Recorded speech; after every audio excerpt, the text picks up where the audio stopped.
I want to thank you for being here with me today. Before I share this deeply personal story about my relationship with my father, I need to ask for your support. Please subscribe to our channel because these stories matter. They deserve to be heard and shared.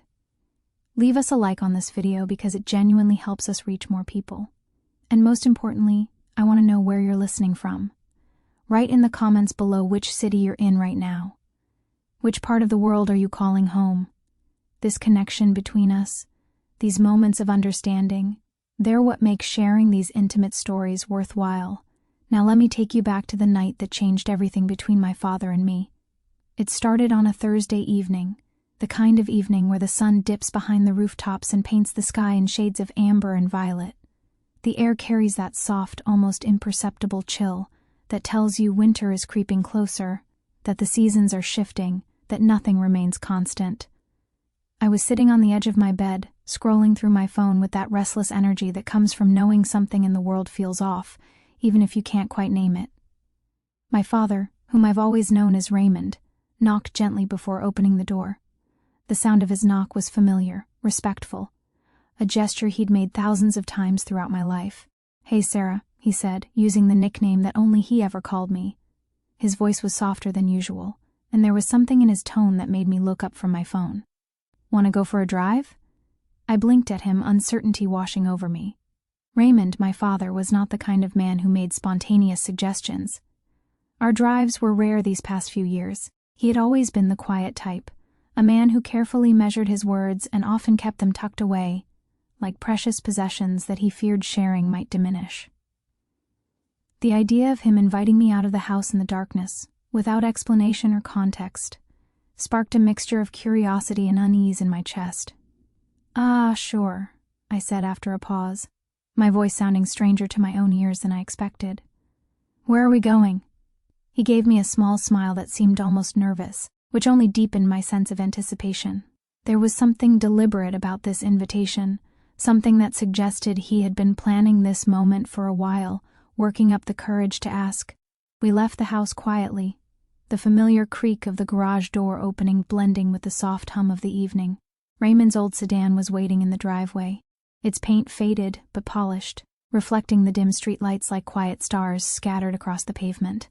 I slid into the passenger seat and buckled myself in, watching him start the car with that methodical patience he had always possessed.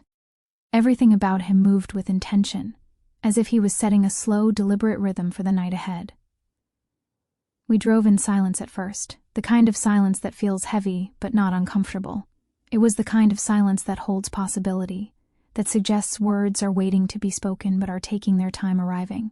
The streets were mostly empty, the evening traffic having died down hours ago.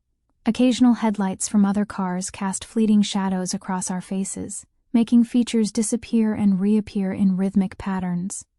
I glanced at him, really looked at him, and noticed details I had perhaps taken for granted over the years. The way his hands gripped the steering wheel, not tightly, but deliberately, almost as if he was anchoring himself to something solid. There was a thoughtfulness in his expression that I rarely saw, a quiet intensity that made me feel like the world outside was nothing more than a blurred backdrop to this moment unfolding between us. "Where are we going?" I asked, breaking the silence, though I didn't really expect a straightforward answer. With my father, meaningful things were rarely stated directly.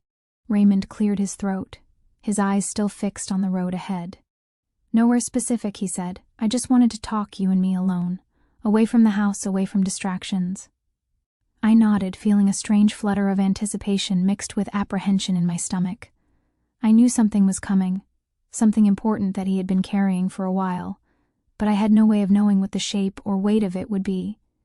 The city lights gradually gave way to quieter roads lined with tall, shadowy trees. The air smelled faintly of pine and wet earth, a scent that always reminded me of childhood camping trips we used to take when I was younger. Before life became complicated and scheduled and distant, the memory was bittersweet, evoking both happiness and a subtle sadness for the closeness we had lost along the way.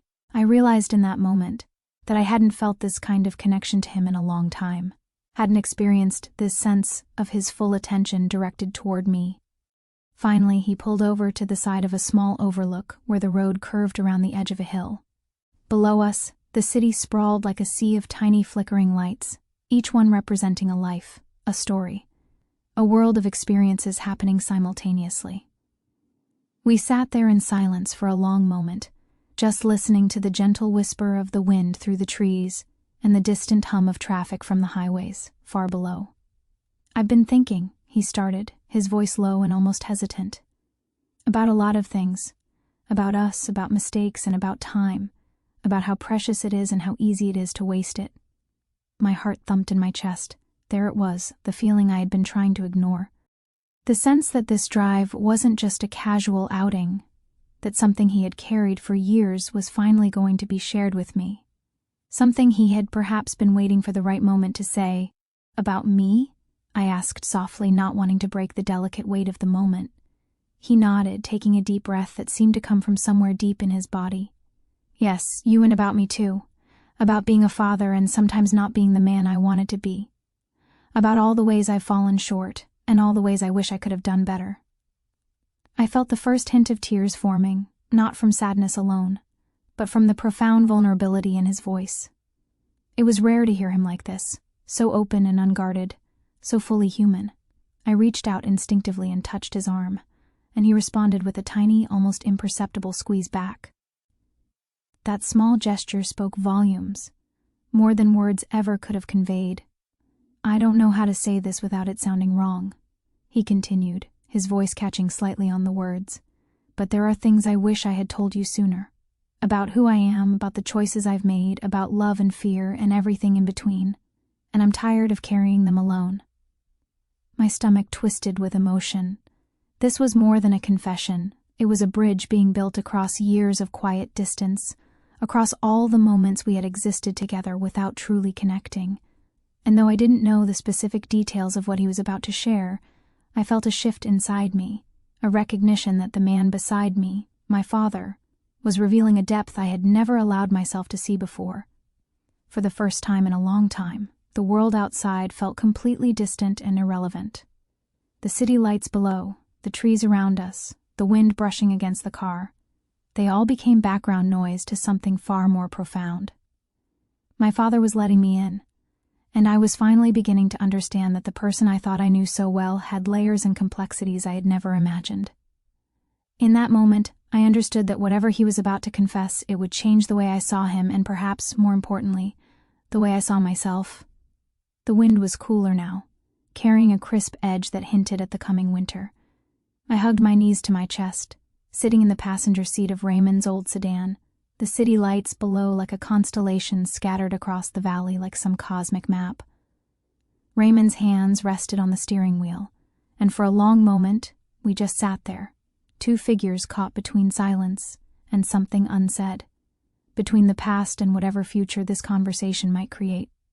"I'm not sure how to start," he admitted finally, his voice quieter than before, almost swallowed by the night and the weight of what he was carrying.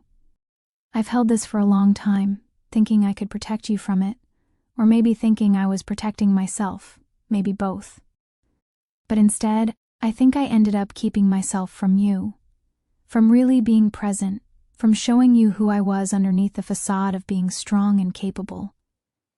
The words settled around me like fallen leaves, soft yet impossible to ignore. I felt a mix of sadness, confusion, and a surprising warmth.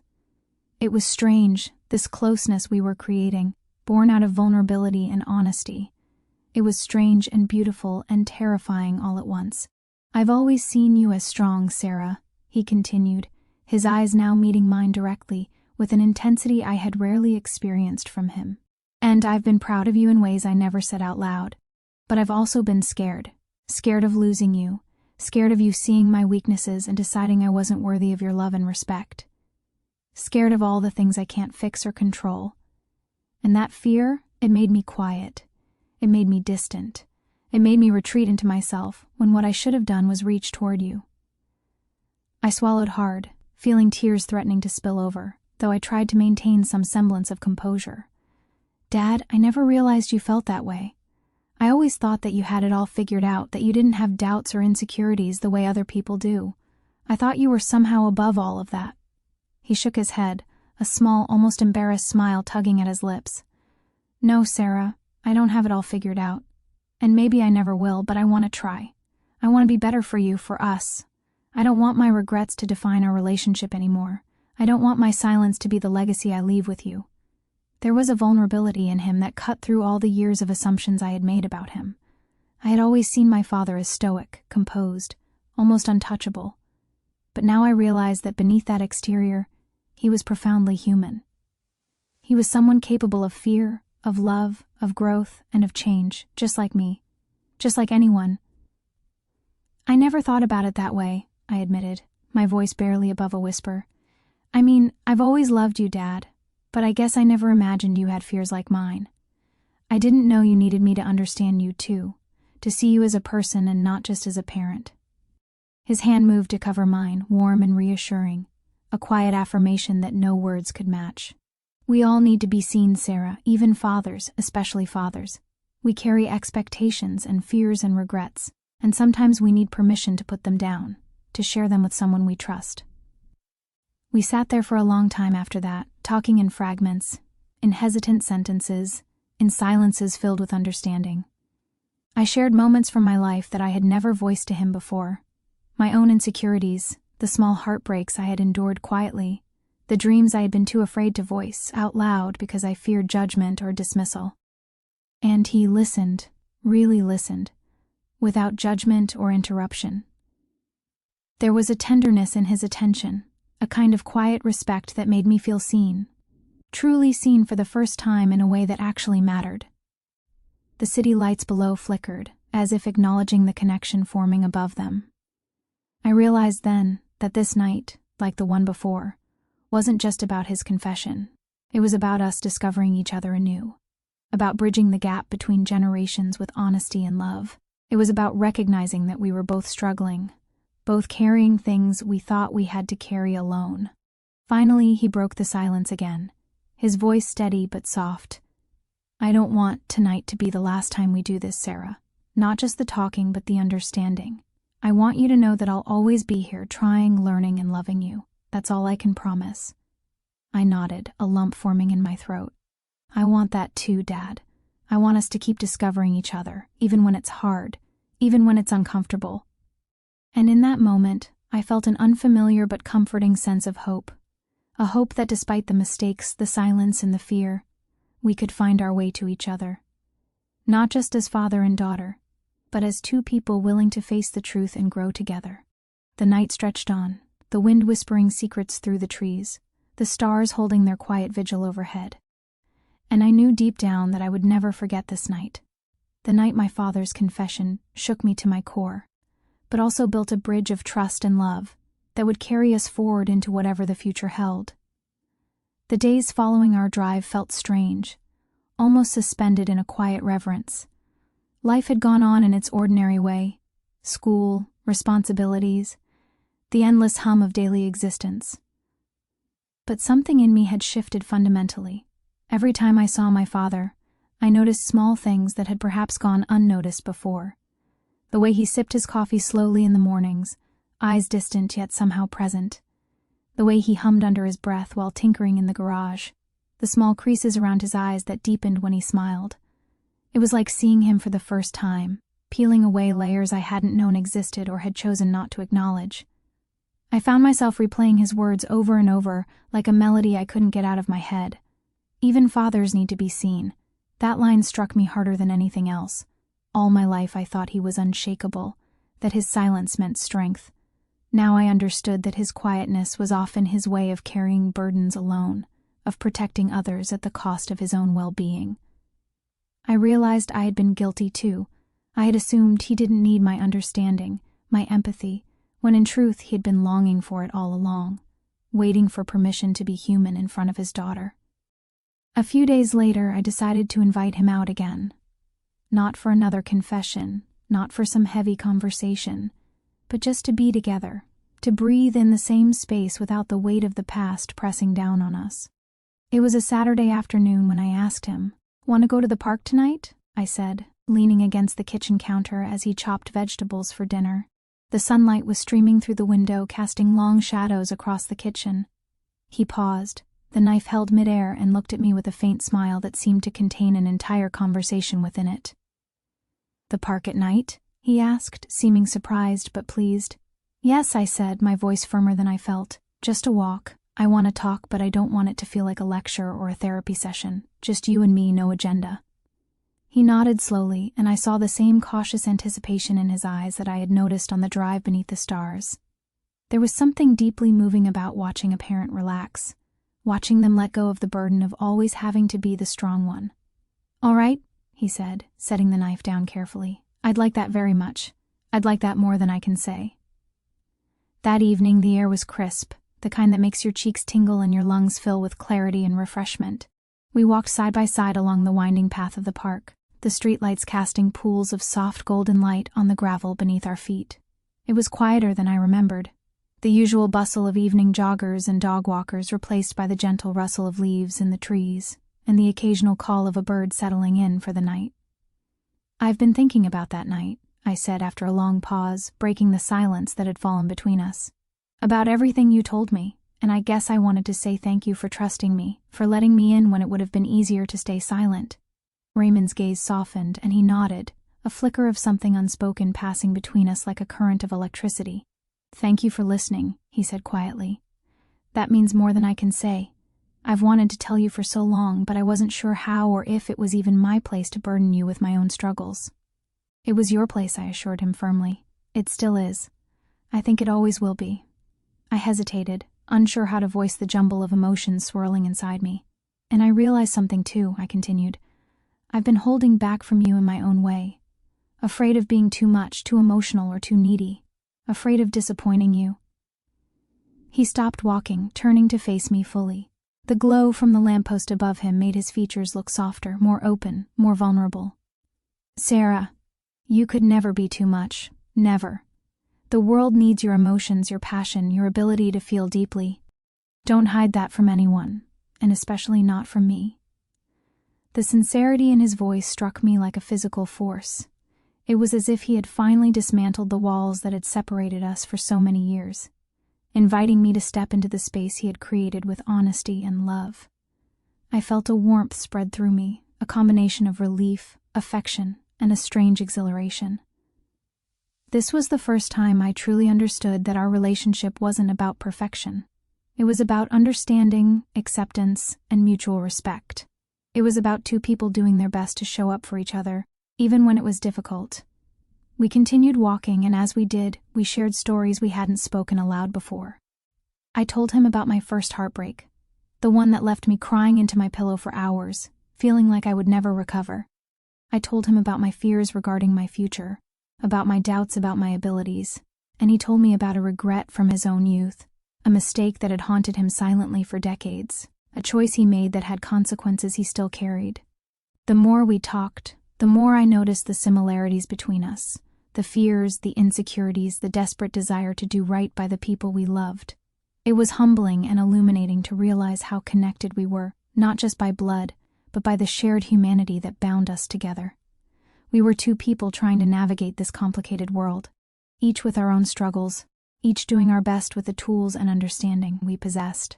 At one point we found a small wooden bench overlooking a quiet pond. The water mirrored the dim glow of the lamplight, creating a gentle shimmer that seemed to pulse with the rhythm of our conversation.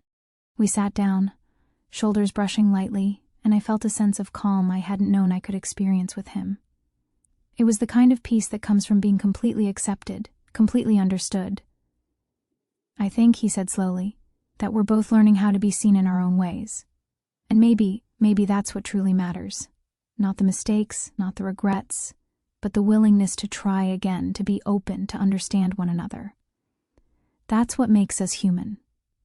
I nodded, my eyes tracing the ripples across the water as the breeze disturbed its surface. I think you're right, Dad. And I think I want to try too. Not just to understand you, but to be honest with myself about my own fears and feelings. I want to live fully and authentically, not just exist. He reached over and squeezed my hand, a quiet affirmation that no words could match. It was a gesture that said, I see you, I understand you, I'm here with you. We'll do it together, he said firmly. Step by step, day by day. For the first time in a long time, I felt a real sense of partnership with my father. Not the one-sided dynamic I had assumed existed for so long, where he was the strong one and I was the vulnerable one, but a mutual respect and understanding that made me feel rooted, safe, and genuinely seen. As we sat there watching the water shimmer and listening to the soft rustle of leaves, I realized that this night, like the one before, was another turning point. Not because of some dramatic revelation, but because of the quiet, steady connection we were building piece by piece, moment by moment. I also realized that understanding my father meant understanding myself, that the fears I held, the doubts, the hesitations weren't weaknesses, but opportunities to grow, and that perhaps the most profound discoveries weren't the shocking confessions or dramatic revelations, but the small, quiet moments of honesty, empathy, and love that allowed us to see each other fully. As we walked back toward the car, the path dimly lit by the overhead lamps, I felt a strange mixture of melancholy and hope. The past was full of silence, mistakes, and distance, but the present, this shared night, this openness, was full of possibility. And I knew with a certainty I had never felt before that our relationship would never be the same again. It was no longer just father and daughter operating under predetermined roles. It was two human beings learning how to navigate life together, discovering strength in vulnerability, and finding joy in simply being present for one another. The days following our walk in the park carried a quiet kind of magic. It was subtle, almost imperceptible to anyone else who might have known us. But to me, the air felt lighter, the house warmer, and even the silence between my father and me no longer seemed heavy or loaded with unspoken words. It was as if the honesty we shared had lifted a weight neither of us realized we'd been carrying for years. One Saturday evening, Raymond came into my room holding 2 steaming mugs of hot chocolate. His hair was slightly tousled from the day, and there was a faint smile that reached his eyes. The kind of smile that seemed to say, "I've been waiting for this moment too. I've been hoping for this closeness." "Hey, Sarah," he said gently, placing one of the mugs on my desk with careful consideration. "Thought we could sit out on the porch tonight, just the two of us. No agenda, no pressure, just being together." I hesitated for only a moment, then nodded. There was something sacred about these invitations, moments where ordinary routines became extraordinary simply because of the presence of someone who truly wanted to connect, who had chosen vulnerability as a way of life. The porch was quiet, except for the distant hum of evening traffic and the occasional chirp of a late bird settling in for the night. Raymond and I wrapped ourselves in blankets and sat side by side, mugs in hand, steam curling upward in delicate spirals that seemed to carry our breath into the night air. The sky above was a canvas of stars, each one seeming brighter than the night before, as if reflecting the small, persistent light that had grown between us. "I've been thinking about our talks," I began, turning slightly to look at him, "about how you've shared so much of yourself and how it's made me see things differently. About you and about me too." He nodded, taking a slow sip from his mug, thoughtful and present. "I think that's the beauty of it, Sarah. Understanding isn't a one-way street. We reflect each other, we grow together. When you open yourself up, it gives me permission to do the same. It's reciprocal, like a dance where both partners are finally moving in rhythm." I smiled softly. I used to think being strong meant hiding fears, keeping emotions tucked away where no one could see them. But now I see that strength can actually be in being open, in trusting someone enough to let them see your true self, flaws and all. It takes more courage to be vulnerable than to pretend. Raymond's eyes glimmered with quiet pride. "That's exactly right, Sarah. It takes courage to be seen, and it takes courage to let someone else in without judgment. Both things are equally important." We sat in silence for a while, letting the words sink in, letting the quiet wrap around us like a protective blanket that had been woven from understanding and love. It was one of those rare moments where time seemed suspended, where past regrets, present fears, and future uncertainties melted into a simple, profound understanding of what truly mattered. Then, almost without realizing it, we began talking about lighter things, the absurdity of my attempts at cooking, his failed attempts at assembling furniture from those flat-pack stores, memories from my childhood that had us both laughing until our sides ached. There was a rhythm to our conversation, a balance between seriousness and levity that made me feel as if the walls between us had dissolved entirely. At one point, Raymond reached over and gently nudged my shoulder. "Sarah, I've always been proud of you, but I don't think I told you enough. I let my own insecurities keep me from expressing that pride, from showing you how much you mean to me." I shook my head, smiling, feeling warmth spread through me. "I know, Dad, and now I get it. Pride doesn't need to be spoken all the time.